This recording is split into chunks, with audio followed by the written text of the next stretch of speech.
Hello class, how are you all? कौन से paper आप लोगों के बच्चे हैं? अच्छा, केमिस्ट्री बायोलॉजी बचा है अभी आपका। ठीक है, फिलहाल अभी हम बात करते हैं जो हम टॉपिक पर चल रहा है। People are too quick to take credit. लोगों को बहुत जल्दी क्रेडिट लेने आता है। कैसे आता है? मान लीजिए मैंने कुछ काम किया, ठीक है, और आपने आके कह दिया कि तो मैंने किया है, इन्होंने तो कुछ भी नहीं किया है। तो क्या हो गया? किसी दूसरे का क्रेडिट आप बहुत जल्दी ले लेते हो। People are quick to take credit and slow to take responsibility. लेकिन कोई रिस्पॉन्सिबिलिटी नहीं लेना चाहता है किसी की भी, है ना। अगर मैंने किसी से कह दिया कि आपको ये काम करना है, तो वो पहले तो आना का नहीं करेगा, नहीं यार नहीं हो पाएगा, मैं नहीं कर पाऊंगी, मुझे तो बाहर जाना है, मैं कैसे करूंगी, मैं इतनी जिम्मेदारी उठा नहीं पाऊंगी या उठा नहीं पाऊंगा। तो इसीलिए कहते हैं कि लोग क्रेडिट तो बहुत जल्दी ले लेते हैं, लेकिन किसी की रिस्पॉन्सिबिलिटी जल्दी नहीं लेते हैं। ठीक है, तो आज हम शुरू करते हैं। कल हमारा ब्लड प्लेटलेट्स खत्म हो गया था, हम शुरू करते हैं सर्कुलेटरी सिस्टम का। हीमोफीलिया एक हमारी डिजीज है ब्लड की। इसमें क्या होता है, हमारी क्लॉटिंग नहीं होती। ये एक जेनेटिक डिसऑर्डर है हमारा। क्या है ये? हमारा एक जेनेटिक डिसऑर्डर है in which blood does not clot. जिसमें क्या होता है, हमारा ब्लड क्लॉट नहीं होता है।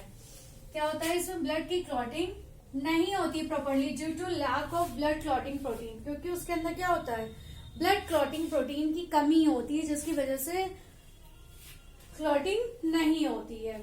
और इसकी वजह से जब ब्लड क्लॉटिंग नहीं होती है, तो जो हमारी प्लेटलेट्स होती है, इनकी नंबर ऑफ काउंटिंग क्या हो जाती है, बहुत कम हो जाती है। Number of platelets falls to an abnormally low count. Coagulation occurs very slowly and often leads to haemorrhage. इससे क्या होता है, जब कोगुलेशन नहीं होगा, क्लॉटिंग नहीं होगी, ब्लड बहता जाएगा, तो क्या होगा, प्लेटलेट्स कम हो जाएंगी। और जब प्लेटलेट्स कम होगी तो हेमोरेज हो जाता है, लोग डेथ तक पहुंच जाते हैं। ठीक है, डेथ भी उनकी हो जाती है, क्योंकि उनमें क्या होता है, काउंटिंग कम हुई, जिसकी वजह से कोगुलेशन क्या हो जाता है, बहुत स्लो हो जाता है, ब्लड का जमना बहुत स्लो हो जाता है। और ऑफन ये आगे क्या होता है, इसमें हेमोरेज हो जाता है, डेथ भी हो जाती है। जैसे डेंगू फीवर में आप लोगों ने सुना होगा ना, लोगों की प्लेटलेट्स बहुत जल्दी डाउन हो जाती हैं। तो जो प्लेटलेट्स उनकी डाउन होती है, तो उसमें क्या होता है, दिल्ली वगैरह में बहुत अभी भी ये था पिछले दिनों, तो उसमें क्या था कि प्लेटलेट्स कम हो जाती हैं, जिसके लिए उनको और आयुर्वेदिक दवाइयाँ या हमारी जो लीव्स वगैरह दी जाती हैं, पपीते के पत्ते वगैरह का रस दिया जाता है, जैसे प्लेटलेट्स एकदम से इंक्रीज हो जाती हैं। ठीक है, जो कल बताया था ना, 200,000 टू 400,000 पर मिलीमीटर क्यूबिक, है ना, इतनी हमारी प्लेटलेट्स होती हैं, होनी चाहिए।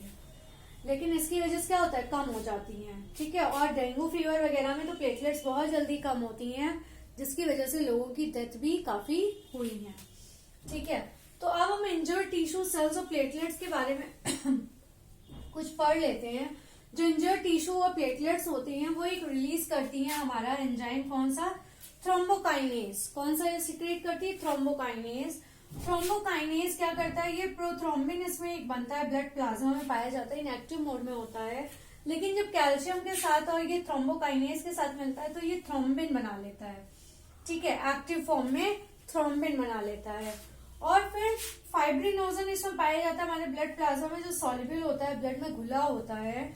तो ये कैल्शियम के साथ मिल जाता है और थ्रोम्बिन के साथ मिलके क्या बना लेता है, फाइब्रिन एंड सॉल्युबल। और ये जो फाइब्रिन होते हैं, फाइबर्स की तरह होते हैं। जैसे कोई फटी हुई चीज या हमारी होती है, तो हम उसे सिलते हैं ना, तो एक धागे का क्या बनाते हैं, नेटवर्क बनाते हैं ना, जिससे कि वो चल जाए। रफू करना, जैसे कहते हैं, कहीं आपके कपड़े में क्या होता है, कोई खोचा लग जाता है, कुछ हो जाता है, तो उसे आप रफू कराने जाते हो तो वो धागे का एक पूरा नेटवर्क बना देता है उस जगह पे। वैसे ही ये क्या करता है, जब कहीं कट जाता है, ब्लीडिंग होती है, तो उसकी जगह में क्या बनाता है, फाइब्रिन एक हमारा स्टिकी थ्रेड की तरह एक नेटवर्क बना लेता है आरबीसी के साथ मिलके। और क्या होती है, वहां पे क्लॉटिंग होने लगती है, और क्या बन जाता है, थ्रोम्बस बन जाता है। क्या बन जाता है, थ्रोम्बस बन जाता है। ठीक है, तो ये बहुत इंपॉर्टेंट, ये बहुत पूछा जाता है आपका हीमोफीलिया के बारे में। ठीक है, तो इसमें क्या होता है, हमारा ब्लड क्लॉटिंग नहीं होती, अगर होती भी है तो बहुत स्लो होती है, और प्लेटलेट्स के नंबर ऑफ प्लेटलेट्स बहुत कम हो जाते हैं। ठीक है, अब हम पढ़ते हैं ब्लड ट्रांसफ्यूजन क्या होता है? ट्रांसफ्यूजन क्या होता है बता देती हूँ। ट्रांसफ्यूजन कल भी बताया था मैंने, जब क्या होता है कोई सर्जिकल ऑपरेशन वगैरह होता है तो पेशेंट को ब्लड की नीड पड़ती है, क्योंकि उसका क्या होता है जब ऑपरेशन होता है तो ब्लड लॉस काफी होता है, जिसकी वजह से उन्हें ब्लड की जरूरत पड़ती है। तो sometimes patient needs the blood, then inject blood into the body of patient. कुछ टाइम क्या होता है कि पेशेंट को ब्लड की जरूरत होती है, इसलिए उनकी बॉडी में ब्लड को इंजेक्ट किया जाता है और उनकी बॉडी में ब्लड की कमी को पूरा किया जाता है। That's called the transfusion. ठीक है। Blood taken from the healthy person, किसी हेल्दी पर्सन से ब्लड लेते हैं, बट इसमें ब्लड ग्रुप होता है। ब्लड ग्रुप हमारे कितने होते हैं? 4 होते हैं, ए बी ओ। ठीक है। किसी हेल्दी पर्सन से जिससे ब्लड लिया जाता है उसे डोनर कहते हैं, और जो ब्लड लेता है, जैसे कोई मुझे दे रहा है, देने वाला डोनर हो गया और लेने वाला रेसिपिएंट हो गया। ठीक है।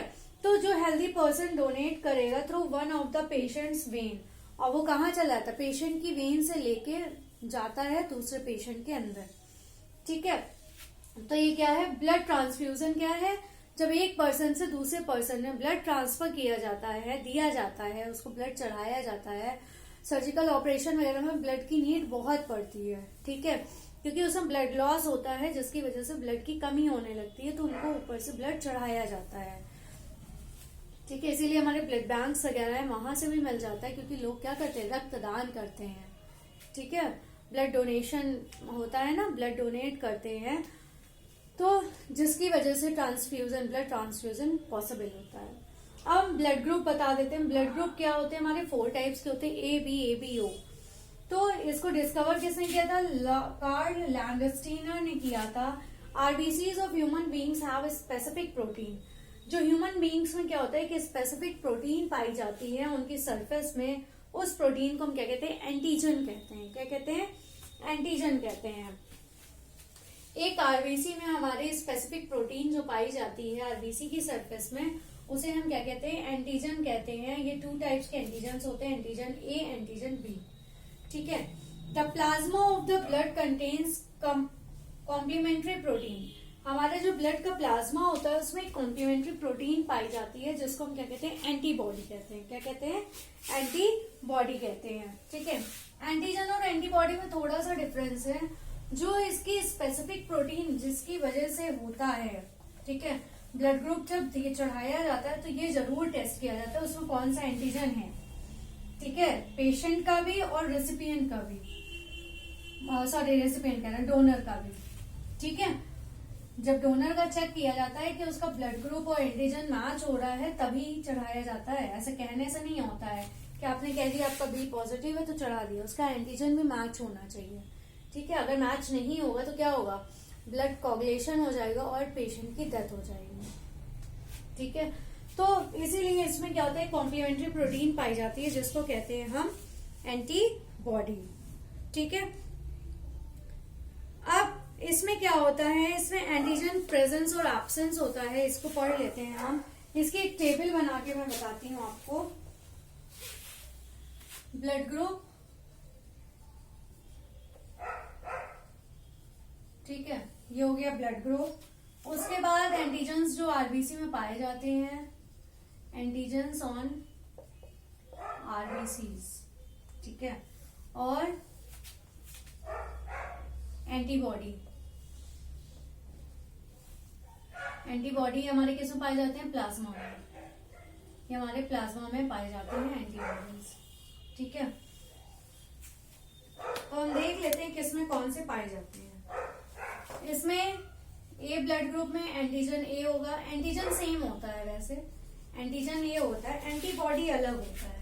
एंटीबॉडी अपोजिट होता है, एंटीबॉडी इसमें कौन सा हो जाएगा? बी हो जाएगा। जब बी की बात करें तो एंटीजन बी होता है, एंटीबॉडी ए होता है। ठीक है। और जब ए बी की बात करते हैं, ए बी में हमारे एंटीजन तो दोनों होते हैं, antigen A and B both, but no antibody. इसमें कोई भी एंटीबॉडी नहीं पाए जाते हैं। इसी तरह ओ की बात करें तो ओ में क्या होता है? नो एंटीजन इसमें एंटीजन कोई नहीं होता है, और एंटीबॉडी इसमें कौन सा होता है, both A and B antibody. ठीक है, तो हम ब्लड ग्रुप्स की बात करें तो ब्लड ग्रुप हमारे कितने होते हैं, 4 होते हैं, ए बी और ओ। ओ के साथ एंटीजन कौन सा होता है, एंटीजन ए होता है और एंटीबॉडी बी होती है। ठीक है, बी के साथ एंटीजन बी और एंटीबॉडी ए होता है। ए बी के साथ एंटीजन ए बी और कोई भी इसमें एंटीबॉडी नहीं होता है। ये याद रखिए, ए बी में एंटीबॉडी कोई नहीं होता और ओ में एंटीजन कोई नहीं होता है। ठीक है, ऐसे याद रखिए। इसमें दोनों हमारे एंटीजन होते हैं, इसमें दोनों एंटीबॉडी होते हैं। ये इसकी टेबल है। ठीक है, इससे जरूर कोई ना कोई क्वेश्चन पुटअप किया जाता है आपका। ठीक है, तो ये हो गया हमारा। अब एबीओ सिस्टम क्या होता है हमारा, ट्रांसफ्यूजन में क्या होता है, एबीओ सिस्टम पढ़ लेते हैं हम। एबीओ सिस्टम में यही बताया जाएगा कि हमारे 4 ब्लड ग्रुप्स होते हैं। ठीक है, ए बी और ओ, ये 4 ब्लड ग्रुप्स पाए जाते हैं हमारे। कितने ब्लड ग्रुप्स पाए जाते हैं, 4 ब्लड ग्रुप्स पाए जाते हैं, जिसमें ओ को हम क्या कहते हैं, यूनिवर्सल डोनर कहते हैं। क्या कहते हैं, यूनिवर्सल डोनर कहते हैं। ठीक है, और ए बी को क्या कहते हैं हम, यूनिवर्सल रेसिपिएंट कहते हैं। यूनिवर्सल रेसिपिएंट कहते हैं। ठीक है, universal donor and universal recipient कहते हैं। अब इसके एक टेबल बना के बता देते हैं। ये ओ हो गया, ये ए बी हो गया, ए हो गया, यहाँ बी हो गया। डोनर है ओ हमारा, तो ओ हमारा सबको दे सकता है, इसको भी दे सकता है, इसको भी दे सकता है, इसको भी दे सकता है। ठीक है, क्या कर सकता है, ये सबको दे सकता है ओ को, क्योंकि ओ ऐसा होता है जो परमानेंट डोनर होता है, ये किसी को भी ब्लड दे सकता है। यूनिवर्सल डोनर इसीलिए कहा जाता है। ए किसको किसको दे सकता है, ए बी को दे सकता है ए, और बी भी किसको दे सकता है, इसको भी दे सकता है। इसीलिए इसको कहते हैं यूनिवर्सल डोनर, क्योंकि ये सबको दे सकता है और ये सबसे ले सकता है, इसीलिए इसको कहा जाता है यूनिवर्सल रेसिपिएंट।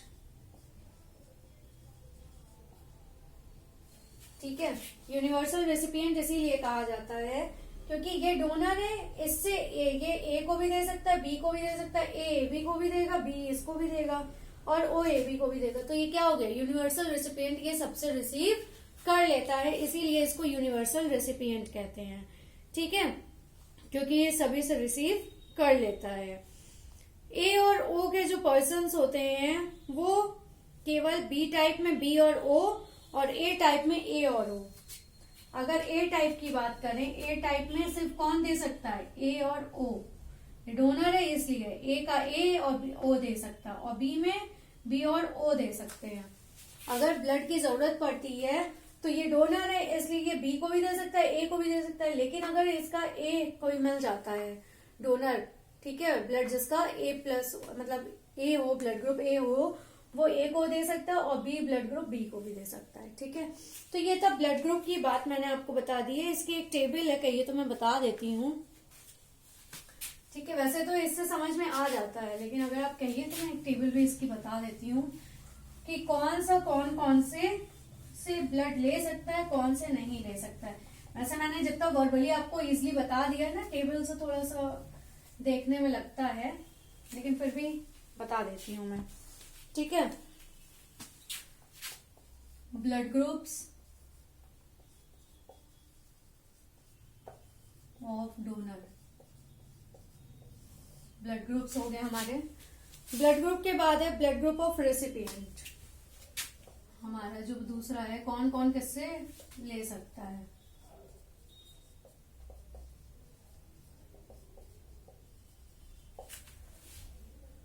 ठीक है, अब देखते हैं डोनर में कौन कौन है हमारा, A B O, A B O. ठीक है, अब ब्लड ग्रुप की बात करें तो हमारा ये जो ब्लड ग्रुप है, रेसिपिएंट में बात करें तो इसके ये 4 चैम्बर्स बना देते हैं हम, 4, ए बी ओ। ठीक है, तो इसमें जब हम देख रहे हैं तो ए किसको किसको दे सकता है, ए को भी दे सकता है, ठीक है, और बी नहीं, ए बी को नहीं, ओ दे सकता है, ठीक है। ओ सॉरी डोनर है ना, ये रेसिपिएंट रिसीव करने वाले हैं, कंफ्यूजन इमेज हो जाता है, ठीक है। इसी तरह बी की बात करें तो ए से इसमें कोई मतलब ही नहीं है, बी दे सकता है इसमें, ठीक है। बी के बाद और कौन दे सकता है, ए बी दे सकता है, ओ नहीं दे सकता है, ठीक। इसके बाद ए बी की बात करें, ए बी किसको किसको दे सकता है, ए बी सिर्फ अपने को ही दे सकता है, ठीक है, बस। और उसके बाद ओ सबको दे सकता है, सब इसका रिसीव कर सकते हैं। ए का कौन रिसीव कर सकता है, ए या फिर ए बी का बी या ए बी का सिर्फ ए बी ही रिसीव कर सकते हैं, ना ए ना बी ना ओ, ठीक है। और ओ को तो क्योंकि ये यूनिवर्सल डोनर है तो ये सभी को डोनेट कर सकते हैं और सभी इसका ब्लड रिसीव कर सकते हैं, ठीक है। आई होप सो इतना समझ में आ गया होगा। और रिसर्च वाला मैं कल आपको समझाऊंगी आरएस सिस्टम, क्योंकि वो थोड़ा सा समझने में टाइम लगेगा, इसलिए वो मैं अलग से सिर्फ पूरा वो टॉपिक ही समझाऊंगी, ठीक है, आरएच फैक्टर का, ठीक है। उसके बाद हार्ड शुरू करेंगे हम। Please like share and subscribe my channel. कोई डाउट है आप पूछ लीजिए, एग्जाम से आपके इंटर तक के कोई भी क्वेश्चन आप पूछ सकते हैं। Please like share and subscribe my channel. Thank you, take care class.